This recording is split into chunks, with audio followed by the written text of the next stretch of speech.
Hello everyone, welcome back to my channel. आज की video में मैं शेयर करूंगी आलू मटर गोभी की सब्जी, जो बहुत ही ज़्यादा स्वादिष्ट और यमी बनती है। और आजकल तो सीज़न है मटर का, ठंडियों में बहुत ज़्यादा यमी लगती है। तो चलिए स्टार्ट करते हैं इसकी इंग्रेडिएंट्स। इसके लिए हमें लेना है एक पैन। तो पैन में आपको डालना है, यहाँ पर मैंने लोहे की कढ़ाई ली है, इसमें मैं डाल रही हूँ मस्टर्ड ऑयल। राई के तेल में बहुत ज़्यादा स्वादिष्ट बनता है। हाफ़ टी स्पून जीरा डालना है, हाफ़ टी स्पून एसाफोटीडा हींग और half tea spoon mustard seeds मतलब राई। उसके बाद बारीक कटी हुई प्याज डालनी है आपको। उसके बाद हाफ़ टी स्पून हल्दी, हाफ़ टी स्पून गरम मसाला।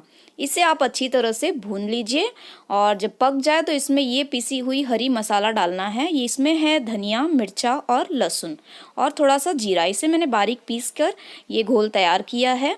इसे हमें डाल लेना है और अच्छे से इसे पकाना है, मतलब कि जब तक ऑयल ऊपर ना आ जाए। 5 मिनट तक ढकने के बाद इसे ओपन करना है। तो मसाला लगभग रेडी है। इसमें हम डालेंगे सारी भाजियाँ, जैसे कि आलू, मटर और गोभी, जिसे हमने धोकर काट लिया है। और इसे अब हम डालेंगे और अच्छी तरह से पूरे भाजी में मिक्स कर लेंगे। तेज़ आंच में मैं इसे मिक्स कर रही हूँ, पूरे भाजी में सारा मसाला घुल जाए।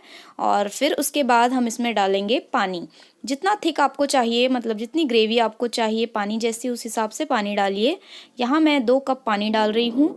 तो उसके बाद हाफ़ टी स्पून और नमक, जैसे कि स्वाद अनुसार नमक डाल रही हूँ। और ये इस तरह से उबल जाए तो मतलब आपकी भाजियाँ रेडी हैं।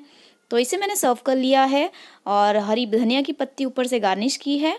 तो कैसी लगी आपको मेरी ये वीडियो, मुझे कमेंट सेक्शन में बनाना और घर पे ज़रूर ट्राई करना इस सब्जी को। बहुत ही ज़्यादा यम्मी लगती है। पसंद आई है तो लाइक, कमेंट और अपनी फैमिली मेम्बर्स के साथ शेयर करना बिल्कुल ना भूलें। Thank you for watching. मैं मिलती हूँ मेरे अगले वीडियो में, तब तक के लिए बाय बाय, टेक केयर।